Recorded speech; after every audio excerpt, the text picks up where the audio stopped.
Hello guys, welcome to my channel. कल मेरा हुआ था एसबीआई क्लर्क मेंस और इस बार बहुत ज़्यादा इजी था क्लर्क मेंस। देखा जाएगा सिर्फ इंग्लिश को देख के। और फर्स्ट सबसे पहले खुला था current affair, CA current affair खुले थे। और मेरे साथ कुछ ना कुछ इस तरह इंसिडेंस हो ही जाता है, जैसे कि मेरा पीसी ऑफ हो गया था बिल्कुल। फिर दोबारा उन्होंने और कोई मेरे को सिस्टम प्रोवाइड किया था।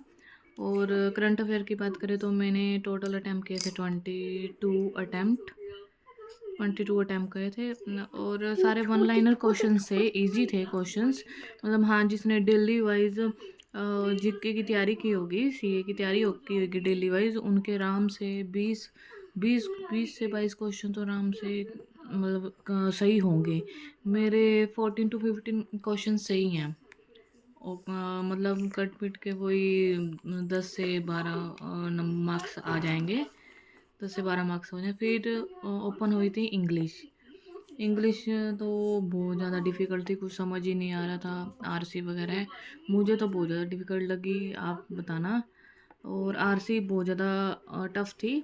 मैंने आई थिंक 20 to 21 अटैम्प्ट किए थे इंग्लिश में। मुझे डाउट है क्योंकि मैंने मार्क रिव्यू कर दिया था और उसमें 19 क्वेश्चन दिखा रहे थे कि अटैम्प्ट किए मैंने।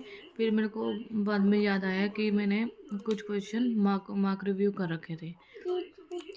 और जो भी मैंने क्वेश्चन किए थे, हाँ मेरे को मेच्योरिटी थी कि हाँ मेरे सही हैं, ठीक है।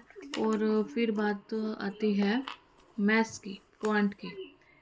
क्वांट जब ओपन हुआ सबसे पहले मेरे वो क्वाड्रेटिक इक्वेशंस वो वाला क्वेश्चंस ओपन हुआ, तो मैं खुश हो गई कि इतने इजी क्वेश्चन आ गए।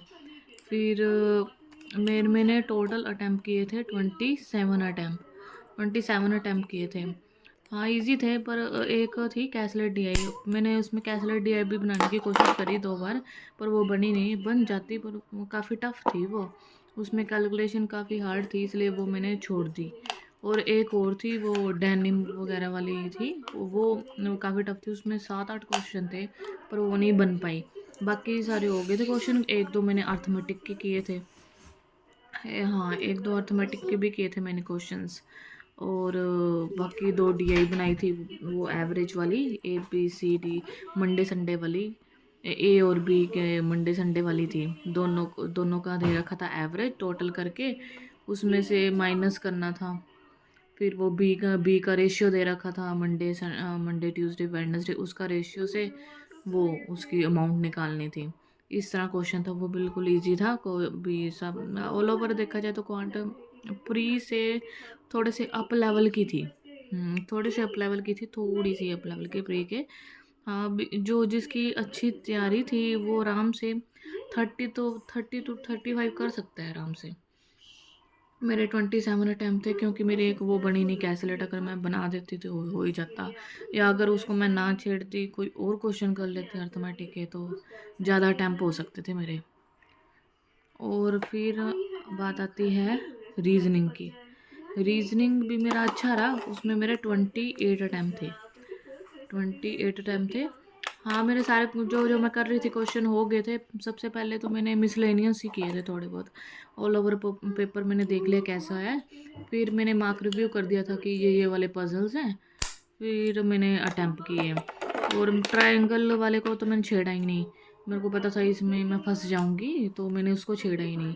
फिर सारे क्वेश्चंस हो गए। और एक वो नहीं करी मैंने, कोडिंग वाली थी। वो एक चीज़ तो मेरे को समझ आ गई थी कि ये ओड नंबर से ये वाला सिंबल बन रहा है और इवन नंबर से ये। बाकी में मेरे को समझ नहीं आ रहा था, तो मैंने उसको एक बार छोड़ दिया। मैं सोचा जो अगर टाइम होगा तो मैं कर लूँगी। फिर लास्ट के 8 मिनट रह गए थे, तब मैंने वो अनसर्टेन वाला सोचा कि मैं छेड़ लूँ उसको। फिर मैंने सोचा कि अगर वो ना बनी तो फिर मैंने रिस्क ले लिया उसके लिए। मैं देखी जानी है, जो होगा वो होगा। तो मैंने वो छेड़ ली और वो हो गई आराम से। तो मुझे इतनी खुशी हुई, और मैंने उसके सारे क्वेश्चन अटैम्प्ट कर दिए। उसके अलावा भी मैंने उस 8 मिनट में एक दो क्वेश्चन डाटा सफिशिएंसी के भी कर दिए। तो मेरे 28 अटैम्प्ट बन गए थे। और मैंने हाँ, मेरे बाकी सारी पज़ल्स बन गई थी आराम से, एक एक वन वन गो थ्रू में ही हो गई थी मेरी सारी पज़ल्स। अब मेरा रीज़निंग का काफ़ी अच्छा रहा। रीज़निंग में भी कर सकते हैं अभी, वैसे तो सारे सबके 25 प्लस ही अटैम्प्ट हैं मैक्सिमम बच्चों के, तो मेरे ये थे। और मेरे अब पता नहीं टोटल कितने होंगे, मेरे अकॉर्डिंग जैसे मार्क रिव्यू का वो मेरे को पता नहीं, तो वही 97-98 अटैम्प्ट तक हो सकते हैं मेरे, 97 टू 98 अटैम्प्ट तक। बस वैसे तो मेरी तरफ से तो बहुत मैंने अपना बेस्ट दिया, बस इंग्लिश की वजह से थोड़ी सी गड़बड़ हो गई। हाँ, मैं सोचती हूँ कि इंग्लिश में ज़्यादा अटैम्प्ट होने चाहिए, कि ज़्यादा से ज़्यादा अटैम्प्ट करेंगे उतना ही अच्छा हो जाएगा पेपर, पर वो कर ही नहीं पा रही, मेरी हिम्मत ही नहीं पड़ रही थी कि मैं उन क्वेश्चंस को अटैम्प्ट कर सकूं।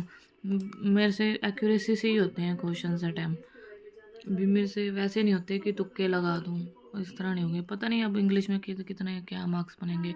मेरे थे ये टोटल ऑल ओवर अटैम्प्ट। आपके बताना कि भी हाँ सही है अटैम्प्ट मेरे के नहीं है, मुझे मुझे तो नहीं लगता कि मेरा हो सकेगा। ओह थैंक यू, मेरी वीडियो देखने के लिए थैंक यू। अगर आप इस तरह की और वीडियो चाहते हो तो मेरे चैनल को सब्सक्राइब करो, लाइक करो एंड कमेंट करो।